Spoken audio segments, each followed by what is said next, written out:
Hi, I'm Ashwin Vasavada, the Deputy Project Scientist for the Mars Science Laboratory mission and its Curiosity rover. So a lot of people wonder why Curiosity doesn't have solar panels like the Mars Exploration Rover, Spirit and Opportunity. The Mars Exploration Rovers often found themselves short on power as dust settled on their solar panels. This was especially a problem in the short days of winter. We need a good, strong, and reliable source of power to keep Curiosity going for over 2 years on Mars. Curiosity is 2 times bigger, 5 times heavier, and has 15 times the weight of scientific equipment relative to Spirit and Opportunity. Like those rovers, Curiosity surveys the landscape and examines rocks up close.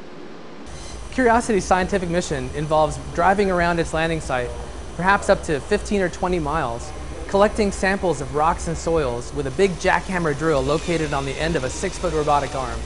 Those samples are delivered to the rover and analyzed with some very sophisticated and power-hungry analytical laboratory instruments. And that's where the MMRTG comes in. The multi-mission radioisotope thermoelectric generator is a power source that we've used for years to power spacecraft that have gone to the outer planets, and even the Apollo missions used it on the moon. Behind me you can see a full-scale model of Curiosity, including the generator in the back. On this half-scale model of the generator, you can see what's inside. The generator contains a specially produced form of plutonium dioxide.